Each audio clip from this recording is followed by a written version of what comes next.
ସେ ସାନ ଭାଇର ଝିଅ ଗୋଟେ 3 ଥର ମେଡିକାଲ ଯାଇକି ଆଇଲା, ଖାଲି ତା ପେଟ କାମୁଡ଼ିଲା।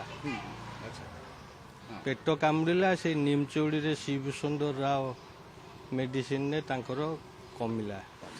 ପାଣିଟା ଟିକେ ପିଇବାକୁ ବି ଭୟ ଲାଗୁଛି, ହେଲେ ପାଣିରୁ କିଛି ଜାଣିପାରୁନୁ ଆମେ। ସାଧାରଣ ଲୋକ କେମିତି ଜାଣିବେ? ଆଜ୍ଞା, ଆଚ୍ଛା, ଏଇ ଯେଉଁ ପାଣି ବର୍ତ୍ତମାନ ଆସିଲା ପରେ ବର୍ତ୍ତମାନ କ'ଣ ଚାଲିଛି? ସେମାନେ ଆସୁଛନ୍ତି, ପାଣି ଟେଷ୍ଟ କରୁଛନ୍ତି, କ'ଣ ସବୁ ବତାଉଛନ୍ତି, କ'ଣ ସବୁ?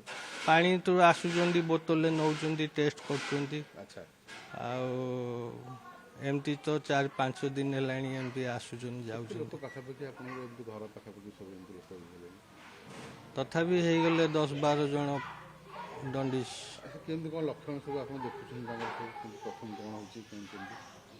ଲକ୍ଷ୍ୟ କ'ଣ, ସେ ସାନ ଭାଇର ଝିଅ ଗୋଟେ 3 ଥର ମେଡିକାଲ ଯାଇକି ଆଇଲା, ଖାଲି ତା ପେଟ କାମୁଡ଼ିଲା।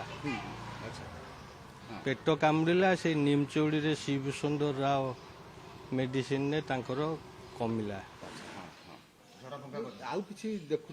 ଝଡ଼ା ଫୁଙ୍କା ହେଲା, ମେଡିସିନ ହୋମିଓପାଥି ମେଡିସିନ ଆଚ୍ଛା, ଖାଇଲା। ଆଉ କିଛି ଆମେ ଦେଖୁଛୁ ଏଇ ଜାଗାରେ ବର୍ତ୍ତମାନ ପାଣି ପାଇପ୍ ଗୁଡ଼ା ସବୁ ନାଳରେ ଏମିତି ଯାଇଛି, ଲୋକମାନେ ସବୁ ଅଳିଆ ବହୁତ ଅପରିଷ୍କାର ଆଜ୍ଞା ରହୁଛି। ଡ୍ରେନ୍ ଆଜ୍ଞା ଏଠି 2ଟା ବୋରିଂ ହେଲାଣି, ମଇଳା ବାହାରୁଛି, ସେଇ ପର୍ଯ୍ୟନ୍ତ ସାମ୍ନାରୁ ମଇଳା ବାହାରୁନି।